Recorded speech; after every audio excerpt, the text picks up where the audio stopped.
some people get that. I don't get that. That's not my brain don't work like that. I got a buddy of mine collect watches. Spending 15 grand on a watch like it ain't shit. That motherfuckers at the same time as the $10 Rolex. I mean $10 Timex. Yeah, but it's the workmanship. Okay, fine.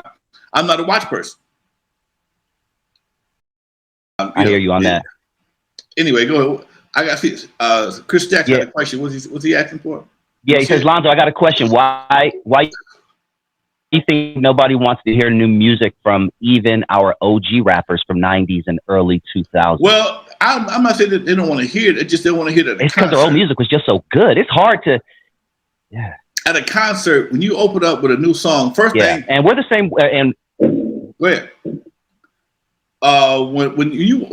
No, I was gonna say rock is like that also. Yeah. When you step on the stage as an old school player, they're expecting to hear your old hits. You may slide some new music in there, but it got to be dope. It got to be relatable. You can't take LL Cool J and put him on the trap song because somebody told him he needed to be more like today's artist and expect people to respond to it. I don't hear that. I don't see that happening. You know, if LL was some LL type shit, it would work. I think it would work. But you gotta stay in your lane. Whatever your lane is, stay there. And that's why I think that's probably why you don't hear a lot of artists, a lot of OG artists doing things now because they think that the new artist is competition. Yes and no, because people discovering old artists every day. You know, my son he goes to my damn files on a regular basis, and Dad, he's a drummer. Man, who is this? This is Zap. And I walked in his room one day. He was playing Zap. What you know about Zap? I saw him on the YouTube. Blah blah blah. I said, "You want to meet him? Me and Lester are friends." So I was able to take him to meet Lester from Zap, and Lester's the drummer for Zap. Oh man, I love this dude. And he's just, but again, I didn't teach him that. He went back and learned it himself. So if Zap come with some new shit and it sound like some trap music, if you ain't got a vocoder and some badass drum beats, it's kind of, hey man, shit. Come, give me the feel. Give me what I'm used to. Don't give me something new that that you think I might like. Go ahead. Yep. Sorry if there's a little delay. I've got like a half a second delay, so we might talk over each other every once in a while, but we're gonna make it work. Next story I want to talk about. Love your opinion on this. BRICC Baby is the latest rapper podcaster to get arrested by the boys. BRICC Baby started out as a popular rapper who recently joined No Jumper with Adam 22 as a podcast host. He's a Crip. And before we discuss his arrest, let's discuss the BET weekend this past weekend, because he is kind of attached to that. But BET weekend just passed and it was held in LA. BRICC Baby went online and told people if they're coming to LA, they need to check in. More specifically, check in with him. Let me keep going, and I want your opinion. We haven't talked about checking in a while. Why does it seem like we only make Black artists check in? Like, I've never heard someone say, you know what, I want Red Hot Chili Peppers or Taylor Swift to check in, or there's going to be some problems. Why is it only us who need to check in? You only have to check in the niggaverse. The niggaverse requires a check in because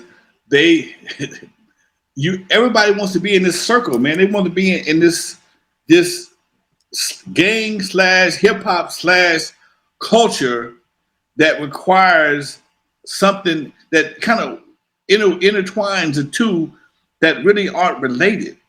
You know what I'm saying? They're trying to tie in gang activity or gang habits with hip hop, and it's not necessary. But if you want to feel safe, they can perpetuate that on you, and you may fall for it because you want to feel safe. Don't mean he gonna make you safe.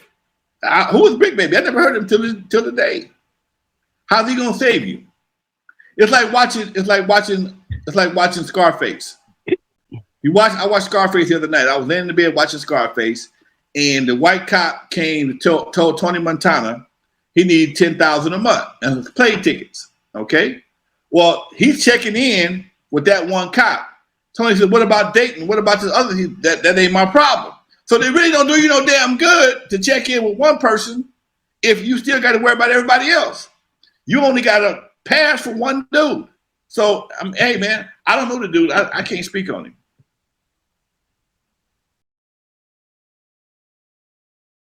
Yeah.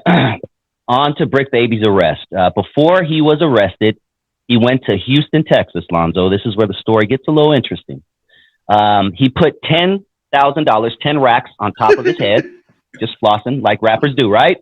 And in his video that anyone could still find on YouTube right now, he says, and I quote, "I got a dime on Charleston White's head, maybe even more." He put a public hit out on a public figure like Charleston White. Then Charleston White apparently called the police, and Charleston White is now claiming that he is the reason that BRICC Baby was arrested this past weekend. But two things: when will people, A, Lonzo, stop fucking with Charleston White because they know he's going to call the boys on you, and B, what is it with this new generation thinking they can make threats to people online and there won't be any repercussions for it? First of all, they don't understand that. They don't understand law. Okay, first thing. Two things that most young people do not understand is law and civics. Okay, if you understand law, you'll stop talking so much on the fucking internet. If you understand civics, you'll have to get out and vote. All right, but because they don't understand law or civics, they just do shit randomly. He did that shit in order to try and get some likes, some views, whatever, not understanding the repercussions that he put himself in line for. Yeah, that was just the stupidest move. You put a hit on a man, on a public hit on a man, a public figure, and now your ass is arrested for possibly terrorist threat, contracting a murder, all kind of felonies, and you did it on camera, which makes you the stupidest motherfucker that walked the word.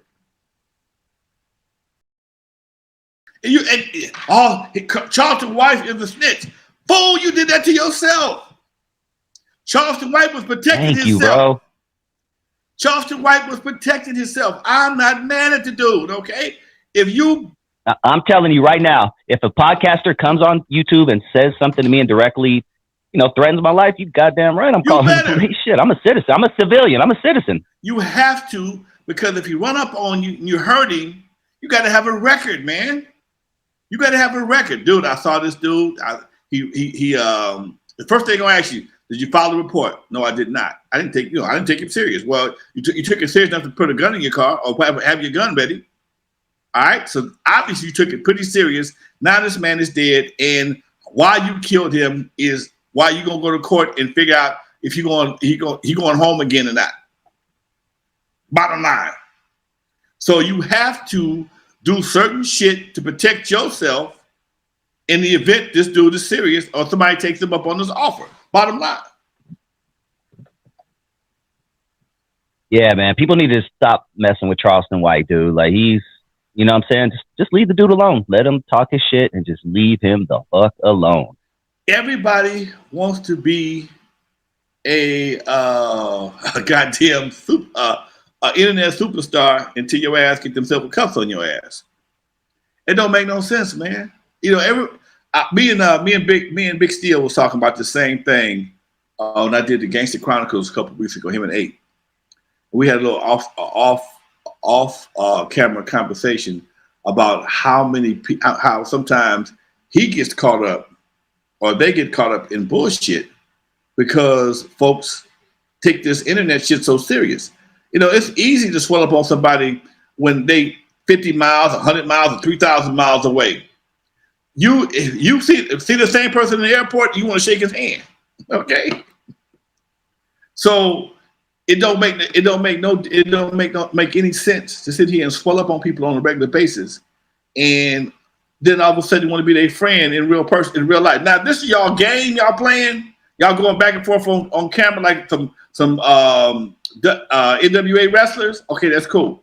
But if y'all trying to convince the world that y'all seriously hate each other, and it's on site, as y'all say, it's on site, And when on-site takes place in a venue, the whole venue goes up because you two fools is on site. That's some bullshit. This is why you can't have shit in the hood right now. I was telling a friend, I went to a restaurant in Carson, man, nice ass restaurant. And it was a nice Mexican restaurant, great food, everything was affordable.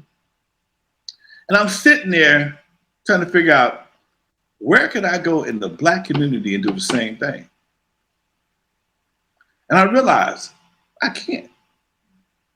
Because at some point in time, somebody's going to feel that their personal beef needs to be a public display. A personal beef turns into a public display, and I got to be the biggest fool in the room or the baddest fool in the room and jeopardize everybody's life and pull a gun or shoot somebody or fight somebody and do something that's going to jeopardize this business. Because when it comes down to it, when shit happens in a restaurant, a nightclub, the nightclub suffers, not the person that did the shit. Ask me how I know. Ask me how the fuck I know. I've had 6 of them. I had to change the name of Eve After Dark a couple times. Shit happened. Change it from Eve After Dark to the Penthouse. Shit happened. Same building, different name, and people still realize, but for whatever reason, once they realized it was the same thing, and we changed around some stuff, they felt comfortable to come back. You just give yourself a public facelift by changing the name. And this one Prince's old club, Glam Slam downtown, that son bitch has so many damn names. It's ridiculous. Yeah, people are dying in front of there and everything, come on, right? Man. Yeah. But again, and what happens is not only does the name change, but the crowd that comes there, because the crowd's gonna change every 4 or 5 years anyway.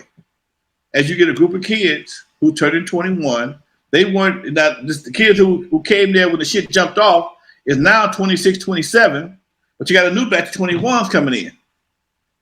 Okay, the new 21s, they may have heard of it, but they don't care. They just trying to get out the house and be grown, get their first drink and get their first freak on in the club. So they'll take the chance. They don't care about the reputation, and they also are much more exploitable. So anyway, don't get me started with that.